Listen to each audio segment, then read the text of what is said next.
Our Torah portion this week of Vayishlach is jam-packed with famous stories and famous people, beginning with the confrontation of Yaakov with his brother Esav.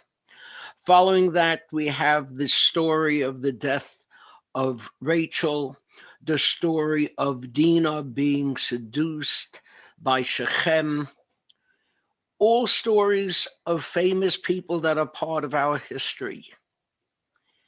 And yet the Torah portion ends with 30 sentences that seemingly are meaningless. They tell us the history of the descendants of Esav. Why we needed to know this, that's for another time. But there is one woman mentioned in this lineage who I'm sure most of you never heard of, but who had a profound effect on the history of the Jewish people. She was a woman named Timnah. According to tradition, Timnah was a product of a royal family, and she sought to convert to Judaism. And in the words of the Talmud, she came to Abraham, Isaac, and Jacob for that purpose, velo kibluha. They refused to accept her. She thereupon went and became a concubine of Eliphaz, the son of Esav, saying, "It is better to be a maidservant to this nation than to be a princess to any other nation." You know what happened from her being Eliphaz's concubine? They had a child. What was the child's name? Amalek, the arch enemy of the Jewish people.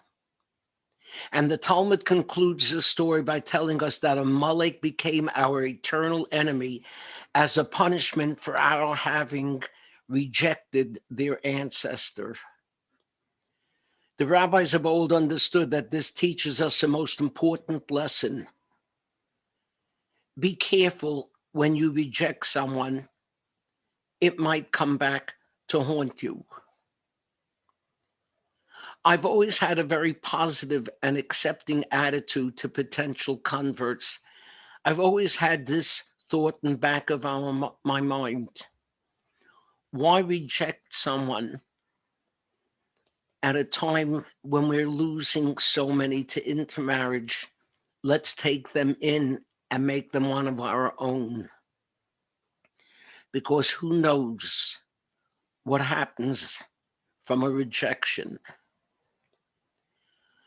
But the Talmud tells us something else in another story that teaches us just how significant and careful we have to be in rejecting not just potential converts, but anyone and everyone. The Talmud tells us our masters taught that the left hand may always repulse, but the right hand should bring near. The left hand, the weaker hand, is the one that rejects, rebukes, repulses. But the right hand, the stronger hand, must be the one that at the same time draws near, reaches out, and befriends. And the Talmud tells us a story that for centuries has been censored from the Talmud. We're told a story of a rabbi who mixed up his right hand from his left. And we've paid a price for that ever since. Because he did it with a man named Jesus. Listen the words from the Talmud. When King Yanai rose up against the sages to put them to death, Shimon ben Shetach was hidden by his sister, and Rabbi Yoshua ben Parachia and Jesus fled to Alexandria of Egypt. When peace came, Shimon ben Shetach wrote to Rabbi Joshua, From me, Jerusalem, the whole city, to you, my sister Alexandria of Egypt, my husband dwells in your midst, and I abide desolate. Rabbi Yoshua replied, I understand, peace be upon you. So Rabbi Yoshua rose up together with his disciple and student, Jesus, and came to Jerusalem. He happened to be put at a certain inn run by a woman where great honor was accorded him. He remarked, what a beautiful inn. His disciple Jesus replied, yes, master, but her eyes are bleary. Reb Joshua said, you wicked person. So it is with such matters that you occupy yourself? I'm talking about the inn. You're only interested in the woman? And at that, Reb Joshua brought forth 400 ram's horns and excommunicated Jesus. Though Jesus came day after day before Reb Joshua pleading, take me back, Reb Joshua paid no attention to him. But one day, as Reb Joshua was reciting the Shema, Jesus came and stood before him. Relenting, Rabbi Joshua decided to take him back and motioned him with his hand. But Jesus interpreted the gesture as a final repulse.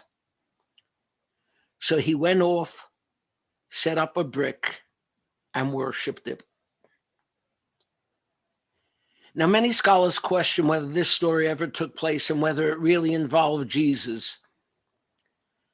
But fact or fiction, it doesn't matter. We have here a tradition that an over-harsh rejection of Jesus eventually led to the rise of Christianity. So from Timnah to Jesus, the message is clear. Be careful who you reject. It can come back to haunt you. Better to draw near with your right hand and keep close to you. Shabbat Shalom.